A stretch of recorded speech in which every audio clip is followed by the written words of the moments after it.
الحمد لله نحمده ونستعينه ونستغفره ونؤمن به ونتوكل عليه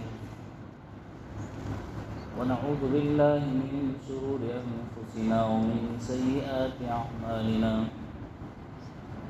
من يهده الله فلا مضل له ومن يضلله فلا هادي له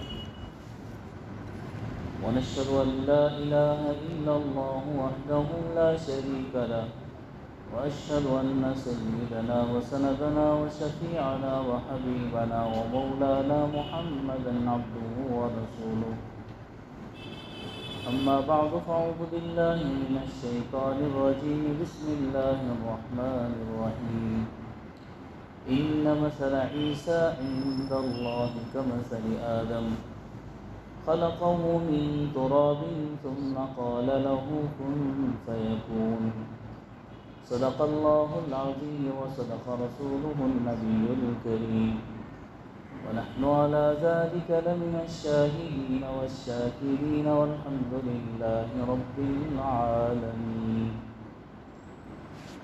اللهم صل على محمد وعلى آل سيدنا محمد وبارك وسلم. اللهم صل على محمد وعلى آل سيدنا محمد وبارك وسلم. اللهم صل على محمد وعلى آل سيدنا محمد وبارك وسلم. بزرگان محترم، اللہ رب العزت نے سارے انبیاء سے ایک عہد اور ایک میثاق لیا تھا، ایک وعدہ لیا تھا. قرآن کریم میں جس کا ذکر موجود ہے، وَإِذْ أَخَذَ اللَّهُ مِيثَاقَ النَّبِيِّينَ لَمَا آتَيْتُكُم مِّن كِتَابٍ وَحِكْمَةٍ ثُمَّ جَاءَكُمْ رَسُولٌ مُصَدِّقٌ لِّمَا مَعَكُمْ لَتُؤْمِنُنَّ بِهِ وَلَتَنصُرُنَّهُ. قرآن کریم کی بہت ساری آیات جس میں مفسرین کرام نے اس کے معنی کو متعین کرنے میں بہت زیادہ محنت کی. علامہ انور شاہ کشمیری رحمۃ اللہ علیہ محدث کبیر، انہوں نے ایک کتاب لکھی ہے مشکلات القرآن. اس میں سے یہ آیت موجود ہے کہ ایمان لانے کے لیے اللہ نے تمام نبیوں سے اس بات پر عہد لیا تھا کہ تم آخری نبی محمد الرسول اللہ صلی اللہ علیہ وسلم پر ایمان لاؤ گے. تو اس کی شکل اللہ نے یہ بنائی، تھوڑا آپ توجہ سے سنیں. اللہ نے معراج کی رات میں سارے انبیاء کو جمع فرمایا، حضرت آدم علیہ السلام سے لے کر حضرت عیسیٰ علیہ السلام پر. پھر اللہ نے اپنے حبیب محمد الرسول اللہ صلی اللہ علیہ وسلم سے ان سارے نبیوں کی امامت کروائی. گویا کہ آپ پر ایمان لانے کا اللہ نے سارے انبیاء میں ایک عہد اور پیمان جو لیا تھا اس کو پورا کیا، ایک ساتھ جمع کر معراج کی رات.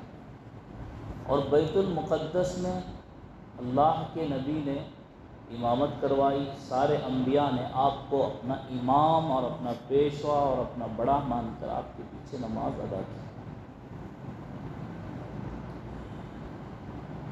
ایک بات وَلَتَنْصُرُنَّهُ کی تفسیر میں حضرت عیسیٰ علیہ السلام، اللہ نے ایک جگہ فرمایا مثال عیسیٰ علیہ السلام کی آدم علیہ السلام کی طرح. خلقہ من تراب ثم قال له کن فیکون. آدم علیہ السلام کو اللہ نے مٹی سے پیدا کیا اور مٹی کا پتلا بنایا، فرشتوں سے سجدہ کروایا، روح کے داخل کرنے کے بعد اللہ نے جنت میں بسایا اور پھر دنیا میں بھیجا. بالکل اسی طرح اللہ نے بغیر باپ کے حضرت عیسیٰ علیہ السلام کو پیدا فرمایا اور آسمانوں پر اٹھا لیا اپنی حکمت کے تحت اور ان قریب نزول کے وقت اللہ تعالیٰ حضرت عیسیٰ علیہ السلام کو پھر نازل فرمائیں، پھر بھیجیں، اس امت کی خصوصاً اس امت مسلمہ کی رہبری ایک خلیفہ کا کام انجام دے گی۔ گویا کہ ایک طرح سے نبی کریم صلی اللہ علیہ وسلم کی مدد اور نصرت کے لیے اللہ رب العزت حضرت عیسیٰ علیہ السلام کو دنیا میں بھیجے۔ نبی کریم صلی اللہ علیہ وسلم نے فرمایا میرے بعد بہت سارے جھوٹے نبی پیدا ہوں، یأتون من بعدی دجالون کذابون، جھوٹے اور مکار فریبی جو نبوت کا دعویٰ کریں گے۔ ایک روایت میں 30 کے قریب ان کی تعداد بیان کی گئی، جس میں سے ہمارے قریب کے زمانے میں قادیان سے مرزا غلام احمد قادیانی نے، جس کو اپنی جماعت احمدیہ کہتے ہیں، اس نے بہت دعوے کیے۔ ایک تو نبوت کا دعویٰ کیا، دوسرا کہیں یہ بھی کہا کہ میں عیسیٰ ابن مریم، خزائن روحانی خزائن بول کر ان کی ایک کتاب ہے جس میں یہ تمام باتیں انہی کی لکھی ہوئی ہیں۔ تو الغرض مسلمانوں کا یہ عقیدہ ہے کہ اللہ نے حضرت عیسیٰ علیہ السلام کو آسمان پر زندہ اٹھا لیا ہے۔ بہت ساری قرآن کی آیات ہیں، اور تقریباً حضرت علامہ انور شاہ کشمیری رحمۃ اللہ علیہ نے، مفتی اعظم مفتی رفیع عثمانی صاحب نے بھی اپنی کتاب میں 100 سے زیادہ احادیث لکھی ہیں اس بات پر کہ حضرت عیسیٰ علیہ السلام کا نزول ہوگا قیامت کے قریب، اور علامات قیامت میں سے حضرت عیسیٰ علیہ السلام کا واپس دنیا میں آسمان سے آنا بھی قیامت کی علامتوں میں سے ایک علامت۔ تو چلیے آگے چلتے ہیں۔ اللہ کے نبی حضرت عیسیٰ علیہ السلام کو اللہ نے قیامت کی ایک نشانی بھی کہا۔ ایک قرآن کی آیت ہے وَإِنَّهُ لَعِلْمٌ لِلسَّاعَةِ فَلَا تَمْتَرُنَّ بِهَا وَاتَّبِعُونِ هَذَا صِرَاطٌ مُسْتَقِيمٌ۔ یہاں پر لَعِلْمٌ لِلسَّاعَةِ قرآن کریم کی یہ آیت ہے، اور ایک اس کا ڈکشنری میں دوسرا معنی دوسری لغت سے بھی اس لفظ کو پڑھا گیا ہے، وہ ہے لَعَلَمٌ لِلسَّاعَةِ۔ تو قیامت کا علم ہونا ایک ہے اور قیامت کی نشانی ہونا ایک ہے۔ اگر قرآن کریم کی اس آیت کو اس طرح پڑھا جائے لَعَلَمٌ لِلسَّاعَةِ، تو حضرت عیسیٰ علیہ السلام قیامت کی نشانیوں میں سے ایک نشانی ہے، تو یہ خود ایک نشانی ہے، تو نشانی قیامت کے قریب ظاہر۔ اب اللہ کی حکمتیں ہیں، اللہ جو چاہے کرتا ہے۔ اللہ اپنی قدرت کا ظہور جس طرح سے چاہے اللہ رب العزت فرماتے ہیں، اور جس کو چاہے جیسے چاہے اللہ رب العزت دنیا میں زندگی دیتے ہیں، روزی دیتے ہیں، کسی کو قدر کم اور کسی کو قدر زیادہ۔ یہ اللہ کی حکمتیں ہیں، اور اللہ کی حکمتوں پر کوئی سوال نہیں اٹھا سکتا، اور اس کی ہزاروں حکمتیں ہیں، بہت ساری۔ تو دیکھیے حضرت عیسیٰ علیہ السلام کی پیدائش متعین نہیں ہے، جیسے میں نے پچھلے جمعہ کہا، جو لوگ متعین کر کے کسی تاریخ کو 25 دسمبر کو یا جو ہے کوئی اور تاریخ کو متعین کرتے ہیں، انہی کی کتابوں میں مختلف باتیں ہیں، کوئی ایک طے شدہ بات نہیں۔ لیکن احترام کے لائق نبی حضرت عیسیٰ علیہ السلام ہمارے لیے بھی ہیں۔ اگر ان کے لیے بھی احترام کے لائق ہیں تو ان کو حضرت عیسیٰ علیہ السلام کی تعلیمات پر عمل کرنا چاہیے کہ حضرت عیسیٰ علیہ السلام نے کیا کہا۔ ایسا نہیں کہ پولس نامی ایک یہودی نے اپنے مذہب کو کنورٹ کر کے یہودیت سے عیسائیت قبول کر کے عیسائیوں کا بڑا اور رہبر بن گیا، اور حضرت عیسیٰ علیہ السلام کی تعلیمات کو اس نے مسخ کر دیا، بے جا تحریفات اس نے کر دی، یہاں تک کہ حضرت مریم کا انہوں نے اسٹیچو بنا لیا، حضرت عیسیٰ علیہ السلام کا اسٹیچو بنا لیا۔ تو گویا کہ یہ عیسیٰ علیہ السلام کی آسمانی تعلیمات سے نکل کر یہ ان کا کلچر، ان کا مذہب، ان کا ریلیجن جو ہے مشرکوں کی فہرست میں آ گیا۔ گویا کہ اسٹیچو اور بت بنا کر انہوں نے جو ہے جس طرح غیر مسلم ہندوانہ رسموں میں اپنے بتوں کی پوجا کرتے ہوئے اس کے سامنے اپنی منتیں مانگتے ہوئے اپنے سر کو جھکاتے ہیں، کرسچینٹی میں بھی، کرسچنوں نے بھی، عیسائیوں نے بھی ایسا ہی کیا کہ اس کی ممی بنا لی، اس کی گڑیا بنا لی اور اس کے سامنے موم بتی رکھ کر اپنے اہم ارمانوں کا اور اپنے منتوں کا اظہار کرنے لگے۔ تو گویا کہ مشرکوں کی فہرست میں یہ بھی داخل ہو گئے۔ تو اب ہمارے لیے ایک عظیم سبق یہ ہے کہ ان کو کہا جائے کہ بھئی آپ جو حضرت عیسیٰ علیہ السلام کے ماننے والے ہیں، قرآن کریم جس طرح حضرت عیسیٰ علیہ السلام کو یاد کرتا ہے، اس طرح کی ایک پاک دامنی کے ساتھ اور بہترین تعریف کے ساتھ ایک لفظ، ایک آیت بھی انجیل میں موجود نہیں۔ تمہاری جو جس کو تم بائبل کہتے ہو، انجیل نیو ٹیسٹمنٹ یا اولڈ ٹیسٹمنٹ، نیو ٹیسٹمنٹ کہتے ہو، اولڈ ٹیسٹمنٹ تورات کو کہتے ہیں، تو اس میں بھی جو تم نے باتیں لکھی ہیں وہ حضرت عیسیٰ علیہ السلام کی شان میں کمی ظاہر کرتی ہے، آپ کی شان میں کہیں گستاخی کی گئی ہے۔ پچھلے جمعہ میں نے وہ 2 لفظ آپ کے سامنے بیان کیے۔ یہ تو ایک نبی کی شان میں گستاخی ہے، چہ جائے کہ ان کی تعلیمات۔ ہم آپ کو یہ بات کہتے ہیں، ہم آپ کو یہ چوائس دیتے ہیں، ہم آپ کو بلاتے ہیں، ہم آپ کو دعوت دیتے ہیں، آؤ قرآن کریم کھولو۔ اللہ کہتا ہے کتنے اچھے الفاظ میں، قال انی عبد اللہ، حضرت عیسیٰ کہہ رہے ہیں، عیسیٰ علیہ السلام میں اللہ کا بندہ ہوں۔ کب کہہ رہے ہیں؟ بچپن میں، جب ماں کی گود میں۔ دیکھیے یہ بھی ایک نشانی ہے۔ وَأُكَلِّمُ النَّاسَ فِي الْمَهْدِ وَكَهْلًا، مہد کہتے ہیں گہوارے کو، پنگھوڑے کو، جھولے کو، جس میں بچے کو جھلایا جاتا ہے۔ اللہ نے کہا حضرت عیسیٰ علیہ السلام کی معجزات اور بہت ساری باتوں میں سے ایک یہ ہے کہ وہ بچپن میں بھی بات کریں گے اور بڑی عمر میں بھی بات کریں گے، بڑھاپے میں بھی بات کریں گے۔ بچپن میں تو بات کی، اپنی ماں کی پاک دامنی کی گواہی دی۔ لوگوں نے کہا کہ تم تو جو ہے، تمہارے اوپر تو لوگ تہمت لگا رہے ہیں، تم نے بغیر شادی کے یہ اولاد کہاں سے لے کر آئی؟ وَلَمْ أَكُ بَغِيًّا، انہوں نے اس کا جواب دیا اور قرآن کریم کی سورہ مریم کی وہ آیت۔ پھر انہوں نے جو ہے فَأَشَارَتْ إِلَيْهِ، حضرت مریم نے بچے کی طرف اشارہ کیا تھا اور انہوں نے بات نہ کرنے کا روزہ رکھا تھا۔ فَلَنْ أُكَلِّمَ الْيَوْمَ إِنسِيًّا، تو یہاں پر حضرت عیسیٰ علیہ السلام نے بات کی تھی، انی عبد اللہ آتانی الکتاب وجعلنی نبیا، مجھے نبی بنایا، وجعلنی مبارکا اینما کنت، میں جہاں کہیں رہوں اللہ نے مجھے مبارک بنایا، بابرکت بنایا۔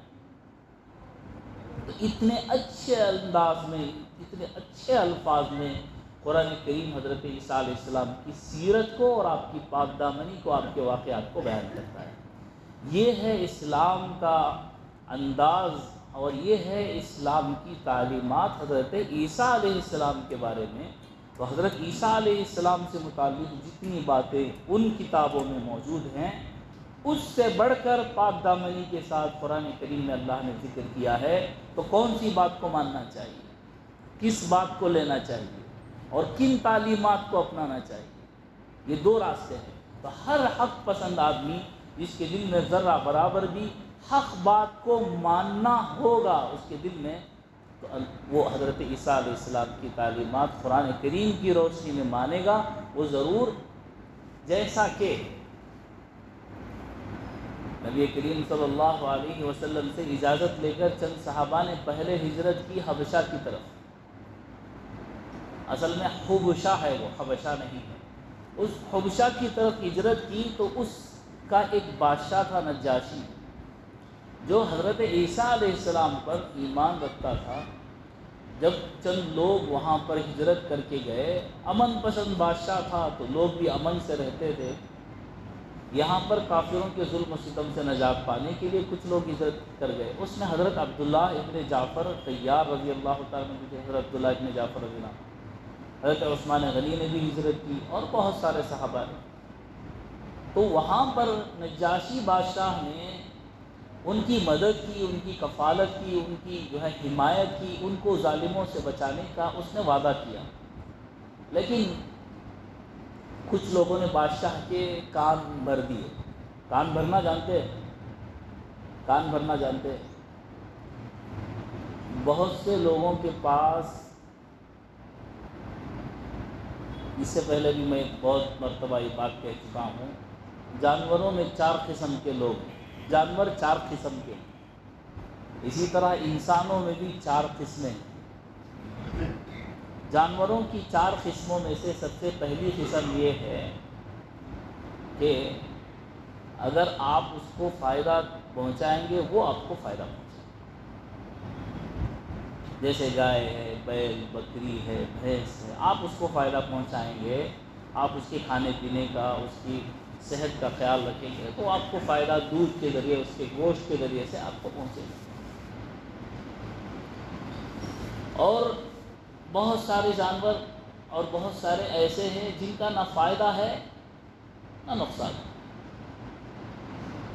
کچھ نہیں، لیکن اللہ کی حکمت ہے، کسی وجہ سے اللہ نے ان کو پیدا کیا، کچھ حکمتیں ہیں وہ اللہ جانے۔ اور بعض جانور ایسے ہیں اپنی غرض کے لیے، اپنا پیٹ بھرنے کے لیے دوسرے جانور پر حملہ کرتے ہیں، جیسے شیر ہے، اور جتنے درندے ہیں ان کو اپنی آگ بجھانی ہوتی ہے تو وہ،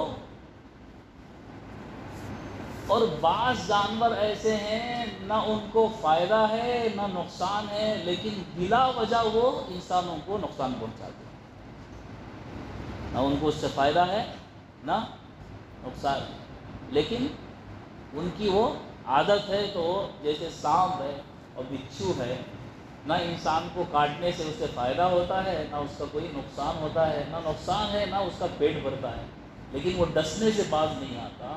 تو اس طرح بعض لوگ انسانوں میں بھی ہوتے ہیں جو کان بھرنے کی رسم ادا کرتے ہیں۔ آپ نے سنا ہوگا گود بھرنے کی رسم، یہ کان بھرنے کی رسم کون سی ہے؟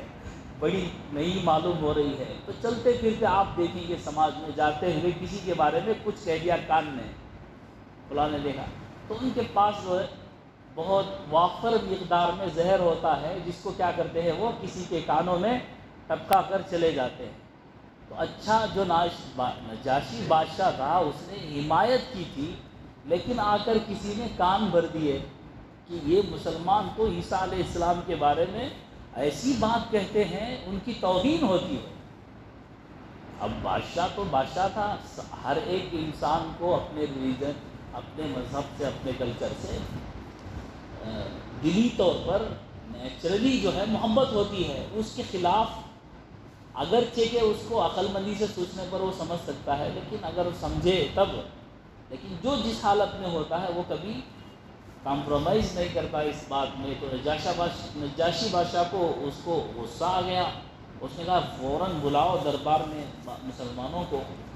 تو بڑے دربار میں پھر ان صحابہ کو بلا لیا، اور پھر جو ہے یہ اللہ سے دعا کرتے ہوئے،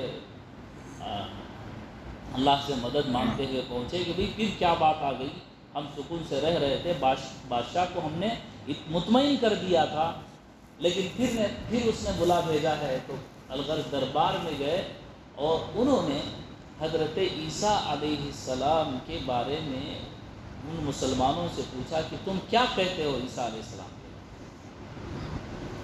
کیا وہ اللہ کے برگزیدہ بندے نہیں، بیٹے نہیں ہیں، یا اس طرح کی بات نجاشی بادشاہ نے کہا۔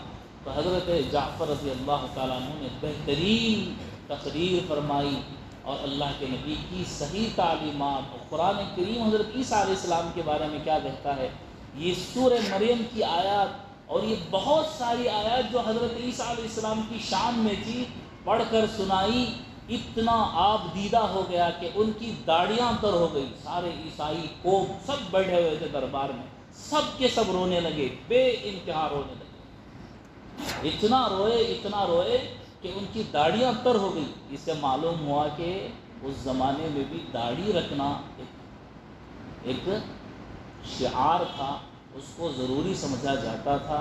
اسلام میں تو واجب ہے ہی، لیکن ایک مرد کی شان بھی ہے، اس کو مرد کی شان بھی کہا گیا ہے۔ فرشتوں کی تسبیح بھی کہا گیا ہے کہ فرشتے دو طرح کے ہیں، وہ تسبیح بیان کرتے ہیں صبح میں، سبحان من زین الرجال باللحیٰ، پاک ہے وہ ذات جس نے انسانوں کو داڑھی کے ذریعے سے زینت بخشی، اور سبحان من زین النساء بالذوائب، اور پاک ہے وہ ذات جس نے عورتوں کو بالوں چوٹی کے ذریعے سے زینت بخشی۔ اب عورتیں چوٹی کٹوا رہے ہیں اور مرد داڑھی کٹوا رہے ہیں، نہ وہ مرد بن سکتی ہے اور نہ یہ عورت بن سکتی ہے، بیچ میں کون سا اسٹیشن ہے؟ اللہ۔ تو اس بادشاہ نے جب یہ بات سنی تو بے اختیار رو دیا، اور روتے روتے مسلمانوں سے کہا، ایک تنکا اس نے جو ہے دربار سے زمین پر سے اٹھایا اور کہا، اس سے ایک تنکے سے زیادہ بھی حضرت عیسیٰ علیہ السلام نہیں ہے، یعنی کہ اللہ نے اتنی بڑی فضیلت جو بیان کی ہے قرآن کریم میں، اس سے زیادہ نہیں ہو سکتے۔ اتنی احترام کے ساتھ حضرت عیسیٰ علیہ السلام کی سیرت کو اللہ نے بیان کر دیا ہے۔ تو مسلمانوں سے نجاشی بادشاہ نے کہا، اب تم جہاں چاہے امن و سکون سے رہو، میں ان کی باتوں میں نہیں آؤں گا، اور جو کچھ تحفے نہ کہیں بلکہ رشوت کہیے جو بادشاہ کو انہوں نے دیے تھے، قریش نے، کافروں نے مکہ کے، وہ سب واپس کر دیے۔ حضرت عمر ابن عبدالعزیز رحمۃ اللہ علیہ نے اس زمانے میں کہا تھا، تحفے تو اب ختم ہو گئے، اب کہاں ہیں؟ اب کیا رہ گئی ہے؟ اب رشوت باقی رہ گئی ہے۔ کوئی آدمی کوئی ہدیہ دیتا ہے تو اس کے پیچھے کوئی وجہ ہوتی ہے، بڑی سوچنے کی بات۔ اور ہدیہ دینے کے بعد کچھ احسان جتلانے کی بات ہو گئی تو آدمی تو ہدیہ لینے والا غیرت مند آدمی تو مر ہی جائے گا، میں نے وہ کیا تھا آپ کے ساتھ۔ چھوٹا سا کام اگر کر دیا تو آدمی جتلائے گا، حالانکہ قرآن حدیث میں ہے، لا يدخل الجنۃ خب ولا بخیل ولا منان، نہ چغل خور جنت میں داخل ہوگا، نہ بخیل اور نہ احسان جتلانے والا۔ میں نے آپ کے ساتھ یہ کیا، اللہ ہم سب کی حفاظت فرمائے۔ کسی سے مدد لیتے ہوئے اللہ سے یہ دعا ہمیشہ کریں، کسی کا محتاج اللہ نہ بنائے۔ حضرت ابو بکر رضی اللہ عنہ کوڑا گر جانے پر خود اونٹ سے اتر کر کوڑا اٹھا دیا، کسی سے پوچھا نہیں۔ اللہ ہم سب کی حفاظت فرمائے۔ تو گویا کہ یہ دونوں باتیں آپ کے سامنے آ گئی، حضرت عیسیٰ علیہ السلام کی تعلیمات قرآن کی روشنی میں، حضرت عیسیٰ علیہ السلام کا نزول ہونا برحق ہے، یہ مسلمانوں کا عقیدہ ہے۔ 100 سے زیادہ متواتر حدیث کی ایک فل پروف قسم ہے تواتر، حدیث متواتر احادیث میں یہ بات ہے کہ حضرت عیسیٰ علیہ السلام عنقریب تشریف لائیں گے قیامت کے۔ اللہ رب العزت سے دعا ہے کہ اللہ تعالی ہم سب کو عمل کی توفیق عطا فرمائے۔